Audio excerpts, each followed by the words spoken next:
Hello everyone, how are you today? My name is Toru Minegishi. I am a graduate student at Trinity Western University.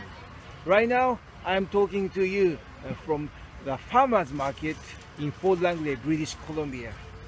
This is a village farmers market opened once a week at the churchyard of St. Andrew's United Church in Fort Langley, British Columbia.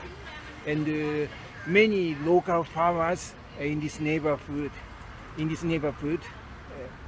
open tents and sell many agricultural and fishery products for the people who live in this neighborhood.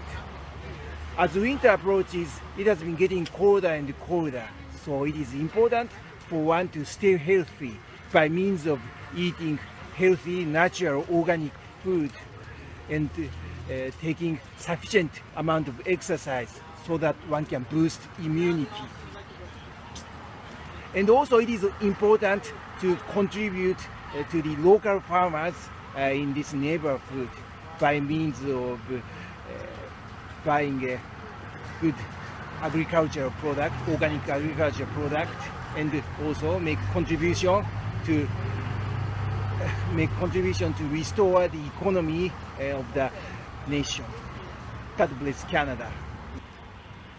During my visit to the farmers market, I bought parsley's and cabbages. So it was a great experience for me to buy organic food in the local farmers market. Yes. So although I bought only a couple of items, I'd like to contribute to support local organic farmers in this neighborhood and also contribute to restore the economy of the nation. God bless Canada. Thank you so much for your listening. I hope you have a nice day. God bless you.